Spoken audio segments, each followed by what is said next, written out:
તમારી સાથે શેર કરીશ એકદમ નવી ટ્રીક સાથે તૈયાર થતા ઢગલાબંધ સમોસાની રેસીપી. તો ઘરે સમોસા બનાવતી વખતે તેની શીટ અલગથી વળી અને તેને વાળતા ઘણો બધો સમય લાગે છે.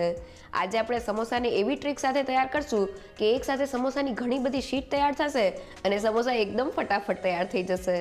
સાથે અમુક ટિપ્સ સાથે સમોસાનો લોટ અને મસાલો એવો તૈયાર કરશું કે તે એકદમ બજાર જેવા તૈયાર થશે.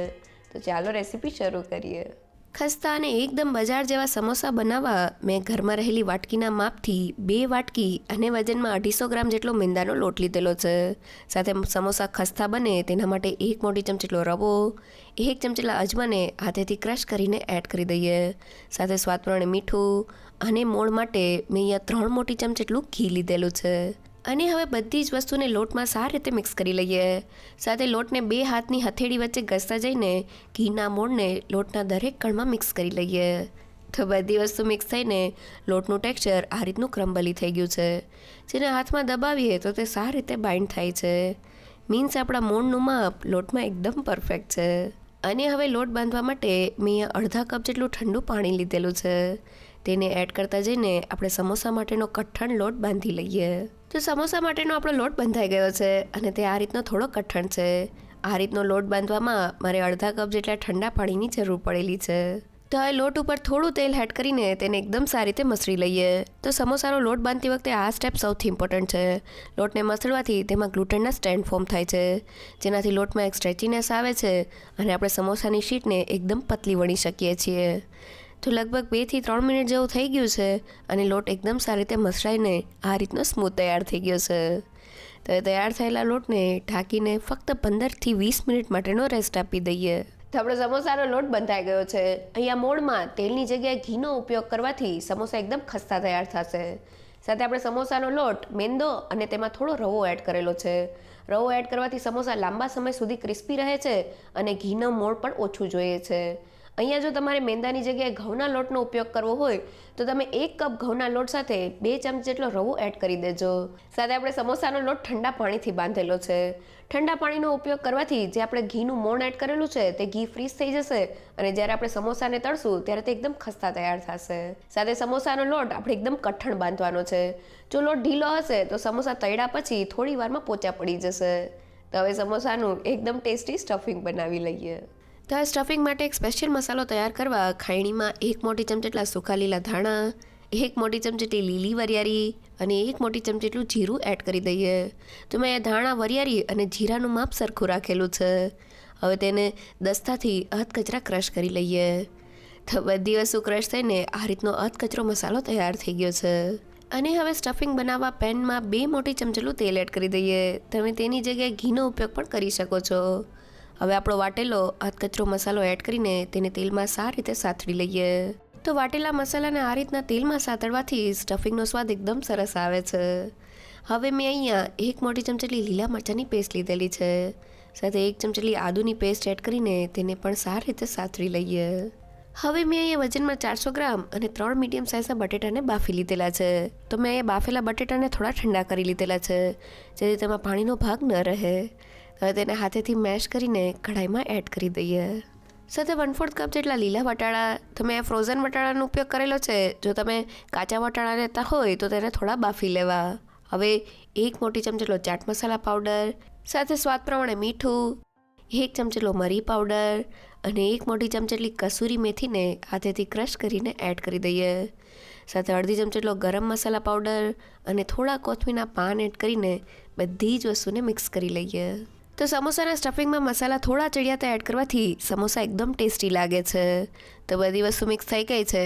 હવે આ રીતના કોઈ પણ ડટ્ટા કે મેશરની મદદથી મસાલાને થોડો અધકચરો ક્રશ કરી લઈએ. તો સ્ટફિંગને આ રીતના મેશ કરવાથી બટેટા એકદમ સારી રીતે મસાલા સાથે ભળી જાય છે અને સમોસા ખાતી વખતે મસાલો જરા પણ છૂટો નથી રહેતો. તો મેં મસાલાને થોડો અધકચરો મેશ કરી લીધેલો છે અને આપણું સ્ટફિંગ તૈયાર થઈ ગયું છે. તો ગેસની ફ્લેમ બંધ કરી દઈએ. તો આપણું એકદમ ટેસ્ટી સમોસાનું સ્ટફિંગ તૈયાર થઈ ગયું છે. સમોસાના સ્ટફિંગમાં ક્યારેય હળદર પાવડર કે લાલ મરચું પાવડરનો ઉપયોગ નથી કરવામાં આવતો, એટલે આપણે તીખાશમાં લીલા મરચાંનો જ ઉપયોગ કરવાનો રહે છે. સાથે સ્ટફિંગમાં એડ થયેલા બટેટા આપણે થોડા બાફીને ઠંડા કરી લેવાના છે, જેથી તેમાં જરા પણ મોઇસ્ચરનો ભાગ ન રહે. જો બટેટામાં થોડો પણ પાણીનો ભાગ કે પછી ચીકાશ હશે તો સમોસાના સ્ટફિંગને લીધે સમોસા ઠંડા થયા પછી થોડા પોચા પડી જશે. તો એ ટેસ્ટી સ્ટફિંગ સાથે સમોસાને વાળી લઈએ. અને હવે સમોસાના લોટને જોઈએ તો લોટ એકદમ સારી રીતે સેટ થઈ ગયો છે. છરીની મદદથી તેના 2 ભાગ કરી લઈએ અને હવે એક ભાગને લઈ લઈએ, જ્યારે બીજા ભાગને આપણે કપડાથી ઢાંકી દેવાનો છે, જેથી આપણો લોટ ડ્રાય ન થાય. હવે એક ભાગને આ રીતના કિચન પ્લેટફોર્મ ઉપર રાખી દઈએ અને વેલણની મદદથી તેમાંથી મોટી સાઇઝની પતલી શીટ વણી લઈએ. તો મેં લોહામાંથી મોટી સાઇઝની શીટ વણી લીધેલી છે અને તેની થિકનેસ આપણે પતલી રાખવાની છે. જો તે વધુ પડતી જાડી હશે તો સમોસા બરાબર નહીં બને. હવે ઘરમાં રહેલી આ રીતની કોઈ પણ મોટી સાઇઝની વાટકીથી રાઉન્ડ શેપમાં શીટને કટ કરી લઈએ અને હવે વધારાના લોટને કાઢી લઈએ. તો તમે જોઈ શકો છો કે એક સાથે આપણી 5 નંગ જેટલી રાઉન્ડ શેપમાં સમોસાની શીટ તૈયાર થઈ ગઈ છે. તો હવે તેને લઈ લઈએ અને હવે શીટમાંથી સમોસા બનાવવા માટે એક શીટને લઈ લઈએ. હવે તેના સેન્ટરમાં આ રીતના આંગળીની મદદથી પાણીવાળી લાઈન કરી લઈએ. હવે રાઉન્ડને ફોલ્ડ કરીને વચ્ચેથી આ રીતની કોઈ પણ સળીની મદદથી પ્રેસ કરી દઈએ. તો પાણી લગાવેલું હોવાથી રાઉન્ડ વચ્ચેથી પ્રેસ થઈને એકબીજા સાથે સ્ટિક થઈ જાય છે. હવે તેને છરીથી આ રીતના કટ કરી લઈએ. તો તમે જોઈ શકો છો કે આ રીતનો સમોસા માટેનો કોન તૈયાર થઈ ગયો છે. તો હવે બધી જ શીટમાંથી આ રીતના કોનને તૈયાર કરી લઈએ. તો ફક્ત એક જ મિનિટમાં આપણા 10 નંગ જેટલા સમોસાના કોન તૈયાર થઈ ગયા છે. હવે એક કોનને ભરવા માટે લઈ લઈએ. સેન્ટરમાં આ રીતના એક મોટી ચમચ જેટલા મસાલાને ભરી લઈએ. હવે કિનારી ઉપર આ રીતના થોડું પાણી લગાવી દઈએ. તો પાણી લગાવવાથી સમોસા એકદમ સારી રીતે સ્ટિક થઈ જાય છે અને તેલમાં જરા પણ ખુલતા નથી. હવે તેને કિનારીથી આ રીતના દબાવતા જઈએ અને જ્યારે સેન્ટરમાં આવીએ ત્યારે આ રીતના એક પ્લેટ્સ કરીને સમોસાને એકદમ સારી રીતે સીલ કરી લઈએ. થોડું નાની સાઇઝમાં પણ એકદમ બજાર જેવું સમોસું તૈયાર થઈ ગયું છે. આ રીતના બીજા સમોસાને વાળીને તમને બતાવું તો સેન્ટરમાં થોડો મસાલો ભરી લઈએ અને કિનારી ઉપર પાણી લગાવીને સમોસાને સીલ કરી લઈએ. તો આ રીતના તમે ફટાફટ સમોસા તૈયાર કરી શકો છો. હવે સમોસાને તળવા માટે મેં અહીંયા તેલને ગરમ કરી લીધેલું છે. થોડો લોટનો ટુકડો તેલમાં એડ કરીને ચેક કરીએ તો તમે જોઈ શકો છો કે લોટ તેલમાં આ રીતના થોડી વાર રહીને પછી ઉપર આવે છે. મીન્સ આપણું તેલ મીડિયમ ગરમ છે, જે સમોસા તળવા માટે એકદમ પરફેક્ટ છે.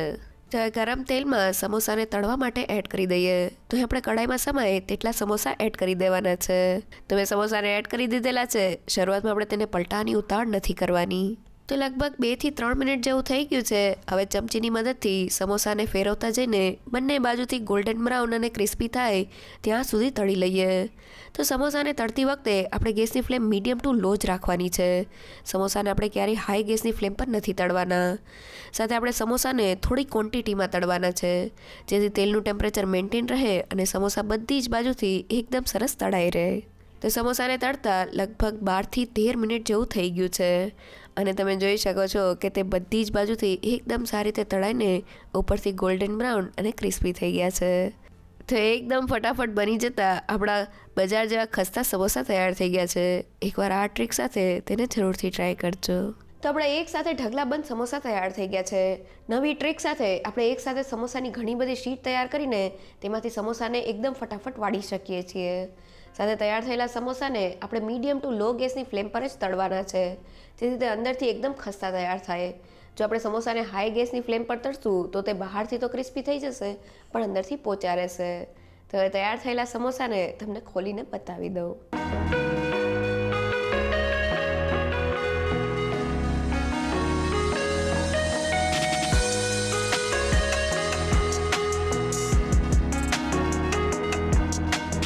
તો અચાનક મહેમાન આવવાના હોય કે પછી ઘરે કોઈ પાર્ટી હોય ત્યારે તમે આ નવી ટ્રીક સાથે એક સાથે ઢગલાબંધ સમોસા તૈયાર કરી શકો છો, જે એકદમ ખસ્તા અને બજાર જેવા તૈયાર થાય છે. જો તમને મારી આજની રેસીપી ગમી હોય તો કમેન્ટ સેક્શનમાં જરૂરથી કહેજો. સાથે મારા વિડીયોને લાઇક અને ફ્રેન્ડ્સ અને ફેમિલીમાં શેર કરજો અને મારી ચેનલને સબસ્ક્રાઈબ કરવાનું ના ભૂલશો.